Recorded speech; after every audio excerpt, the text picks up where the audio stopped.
and welcome to episode 26 of Book Writing Tips, quick tips for new and seasoned authors, and I am your host, Alba Arango. In today's episode, I'm coming hot off the Las Vegas Book Festival this last Saturday to talk about what are the essentials authors should plan to take to a book signing. And the whole reason I even thought about doing that for this podcast is because at this last book festival, I noticed a lot of authors were a little unprepared, like they didn't know exactly what to expect, like what to bring to the book festival. And so they really felt like they were unprepared for it. So I thought this is a great opportunity for me to share just some really basic essentials of what you might want to start thinking about getting if you're thinking about doing a book signing. So here we go. With no further ado, let's talk book signings.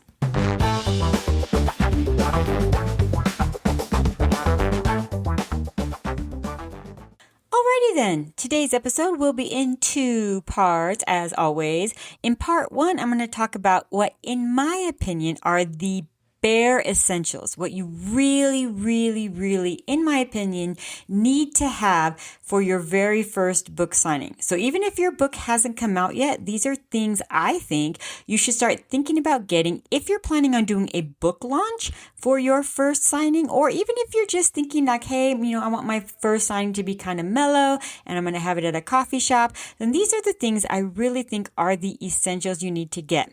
And in part two, I want to talk about some of the extras. So maybe once you have the bare essentials, you can start thinking about maybe how you can incorporate some of these extras into your future book signings, because they are, of course, an extra expense as well. So let's get down to it. What do I think are the absolute bare essentials you need to have for your very first book signing and every book signing thereafter? So the very first thing is going to sound silly, but yes, of course, you need to have books, which sounds stupid. Of course, you have to have books. But my thing about this is that you need to have enough books. Always, in my opinion, take extra books, more than you think you will sell, so that you don't sell out. And don't get me wrong, I think it's amazing. Whenever I see an author on social media say, oh my gosh, we sold out at this book signing, I think that's fantastic that you sold out. My thing about this is that I also feel that's also missed opportunities. That means that there are people you either had to turn away, and maybe you gave them your card and you gave them your QR code for your Amazon page, but since you are not right there selling it because you ran out of books, those are opportunities you lost for signing books. So I will give you a personal example. I did this Las Vegas Book Festival this past weekend, and I took way more books than I sold because several years ago, I think it was maybe 4 years ago, I did sell out. I sold out of several of them, and I was so sad because there were probably another 20 or 25 books I could have sold, and I missed out on those sales. So that's a lot of money. I probably could have made an extra couple $100, and I didn't because I didn't take enough books. So I will always say take way more than you need. And my personal thing, I leave them in the car. I don't take all of them into the book signing with me. I leave them in the car, and then if I start to run out, I tell someone, hey, can you just watch my desk for a minute while I run out to the car? And then I go get more books.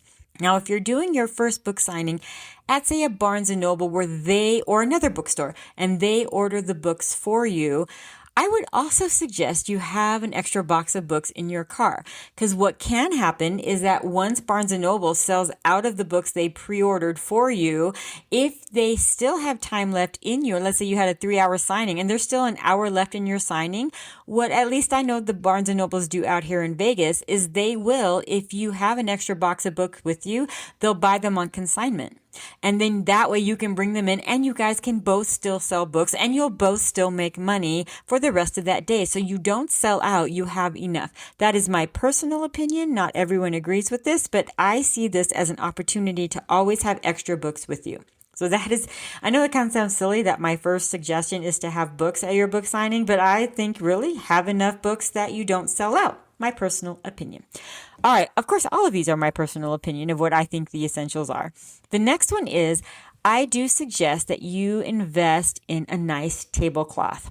It doesn't have to be a personalized one with like your face and your logo or anything like that. In fact, I would say do that later. That could be one of those extra essentials that you have. But for any book signing, having a tablecloth automatically makes you look much more professional than if you don't have one. And when I say a tablecloth, please don't I mean, you can if you want to, but I would not advise getting one of those like plastic tablecloths you get for kids parties from like the dollar store. I mean, those are fine if your theme of your book is like a kids party. Then yeah, it makes sense. You should have the party favors, have the plastic tablecloths. But if you're trying to present yourself as a professional author and sell books at a book signing, even if it's just at a coffee shop, having a nice tablecloth is something that sets you apart. If you don't have a tablecloth, it looks literally like you just showed up and have a few books that you want to sell and, that's it. But if you have a professional tablecloth, meaning a nicer one that's like linen, it really makes you look like a professional author. So I will tell you, for many places, having a black tablecloth is like the standard. And if you're going to go buy one, let me just go ahead and give you a couple links to them. When I did my very first book signing, I'm just going to tell you because the memory just popped up not that long ago on my Facebook memories. It was from 10 years ago in like 2015. And it was so almost embarrassing when I saw the picture because there's my great display, no tablecloth, just a couple. It just looked not just amateurish, but almost like I didn't know what I was doing, which I didn't. So there you go. So I'm trying to get you to avoid the embarrassment that I went through when I look back at this. A black tablecloth. Now, after that signing, that was embarrassing. I went and got immediately a nice tablecloth and I went to Bed Bath & Beyond. At the time, they had physical stores and I went there and I got my physical tablecloth. Now, they do still have an online store and they do still sell the same tablecloth that I have that I take to every single book signing, whether it's at a coffee shop, if it's at a book festival, if it's at a library, wherever I am, that black tablecloth comes with me. So I'm going to put a link to it in the description. In fact, I'm going to put a lot of links for today's podcast in the description. And I do want to do my disclaimer right now for sure. So there's absolute transparencies. Some of the links that will be in these are affiliate links, which means I will get paid a commission if you buy the product through my link.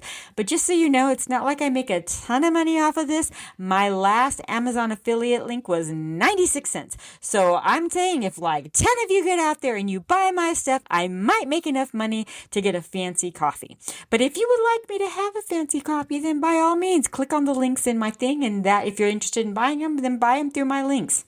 Now, just so you know, my Amazon links are the ones that are going to be affiliate links. The rest of the links I'm going to give you, including the one for this Bed Bath & Beyond, is not an affiliate link, but it is definitely a nice tablecloth. So maybe if you've got some extra bucks, this might be the place to do it.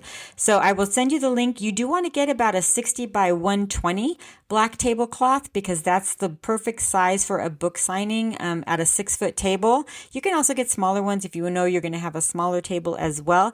But just make sure wherever you go to get this, I'm going to put a link to Amazon as well. I did find one on Amazon that I think would probably be comparable to the one I have, and it is a little bit cheaper. I think the one on Amazon's like $22, and the one at Bed Bath & Beyond is like $33. It's textured, so a little bit nicer, but you don't necessarily need texture.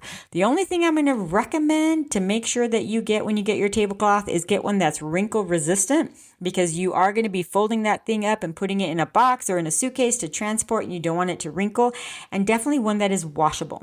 So look for those two qualities when you get a tablecloth so that you have one that, you can take with you over and over and over again, and make sure it's a little bit nicer than, again, the Dollar Tree one. Although Dollar Tree is better than no tablecloth. So just any tablecloth is better, but linen just looks much more professional. So again, I will put the links to both the one that I have from Bed Bath & Beyond and one that I think is a comparable one on Amazon in the descriptions below. All right. Next thing I think is an essential is something to display your book.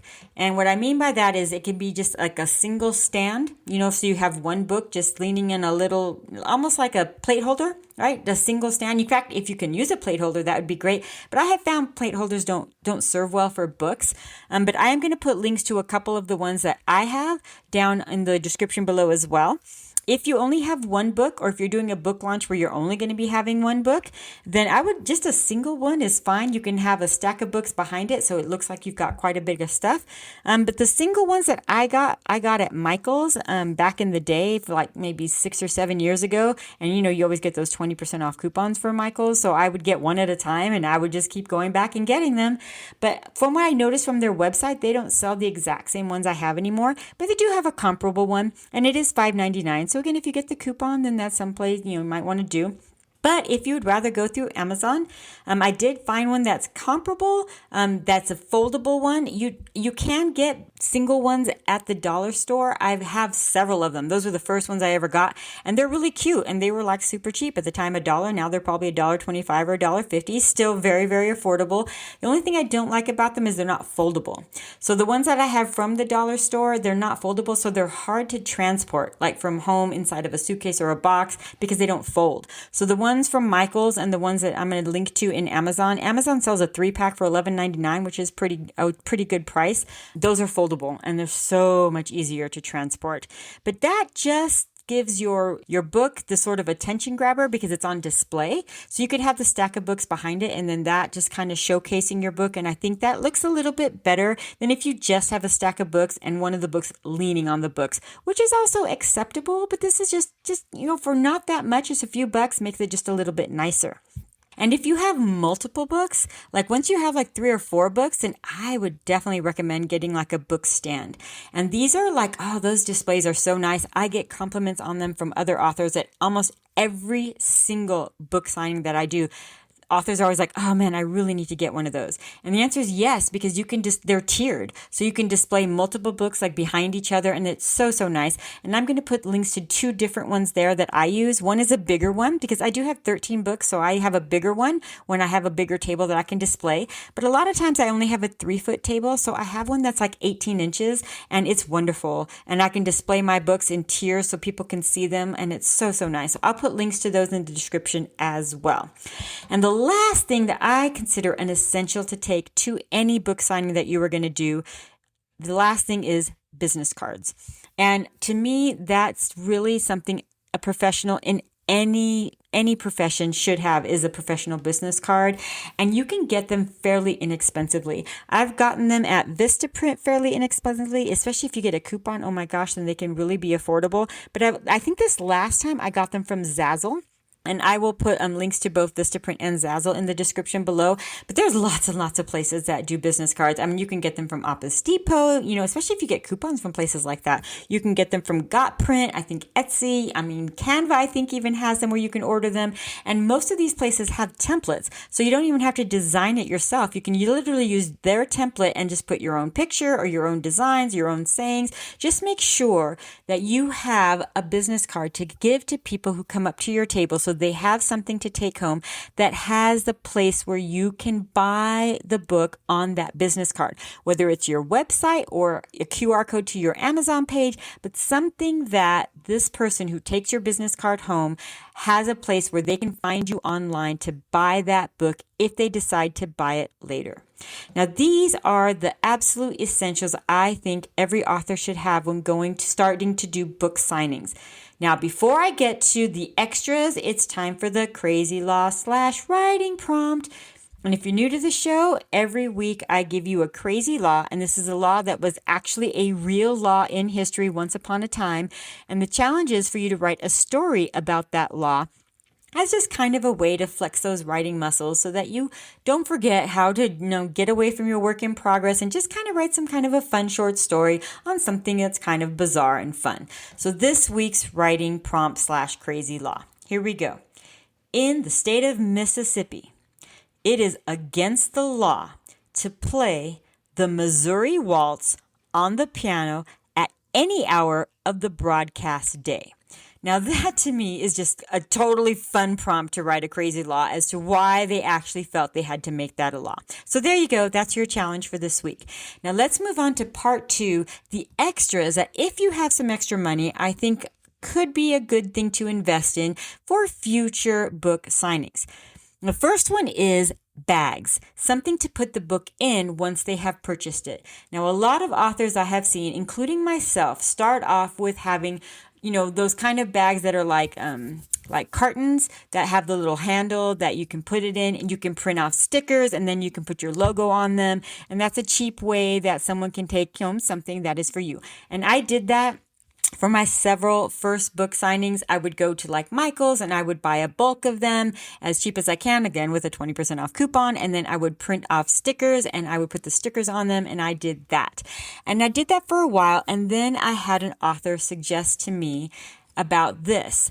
And I just found one is much, much cheaper. And I have found this is a really effective book marketing tool.